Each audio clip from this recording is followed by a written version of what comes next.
A toddler and 3 other people have been hospitalized after an SUV plowed into a 7-Eleven. It's a story we brought you as breaking news on 10 News midday at 11. 10 News reporter Hannah Mullins is live in Serra Mesa with the new details on the incredible efforts by Good Samaritan. Hannah.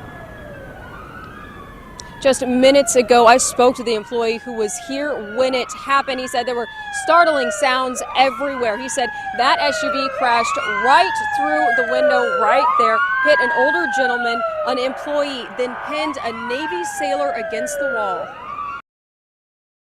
It was a shocking sight. This SUV flew through the storefront window with such force, it came to a stop completely inside.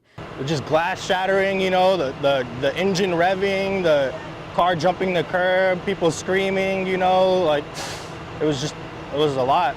Sky 10 launched and captured this person being wheeled into an ambulance after getting caught in the chaotic crash at 7-Eleven.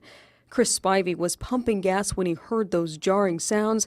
He dropped the pump and leaped over his car to help. I heard like people screaming and frantic, you know, a lot of people like couldn't believe what was going on, and you know, I seen there was a baby and I ran to make sure the baby was okay and the mom had her, you know, pretty well taken care of. You can see a mom holding her toddler close to her chest until help arrived, but it wasn't over. Someone was pinned inside. I seen a gentleman, a military guy, was pinned actually between the wall and the car that entered the store, so I was just pulling stuff off of him so, you know, he didn't have so much stuff on him. And then I also seen the gentleman who owns this vehicle on the ground, pretty beaten up, and I just told him to lay still on his back. Without hesitation, Spivey grabbed napkins and applied pressure to the injuries to stop the bleeding.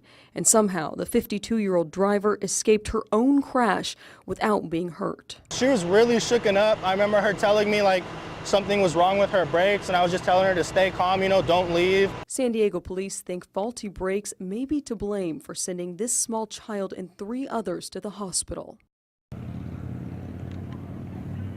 Now, the sirens you heard earlier were just an ambulance passing by. Again, that employee we just spoke to said he thought everyone should be okay. He didn't even realize the toddler was hurt. They do hope to open up later tonight. We're live in Serra Mesa. Hannah Mullins, 10 News.